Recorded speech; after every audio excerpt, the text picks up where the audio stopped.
Magandang araw sa inyo mga kapatid. So ngayong araw na 'to katatapos lang ni Kuya Pedro ninyo ng trabaho at siyempre naglalakad na tayo pauwi.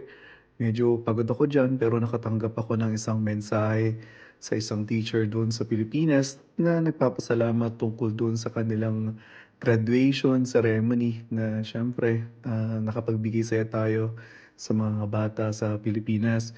Kaya gusto kong magpasalamat din sa aking major sponsor na TransferGo dahil sila yung nag-sponsor sa regalo at, pagkain ng mga bata sa kanilang graduation.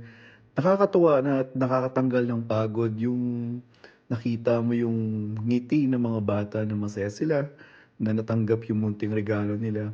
Maraming maraming salamat po TransferGo sa inyong pagsuporta at pagtulong dito sa aking event sa munting anghel na sa Pilipinas na tinutulungan natin.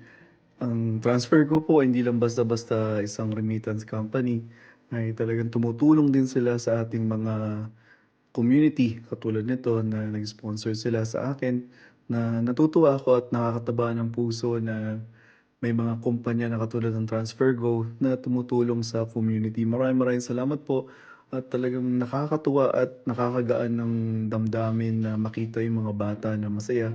Maliit man yon pero syempre yung saya na naibigay natin sa mga bata ay nakakatuwa. So salamat po TransferGo!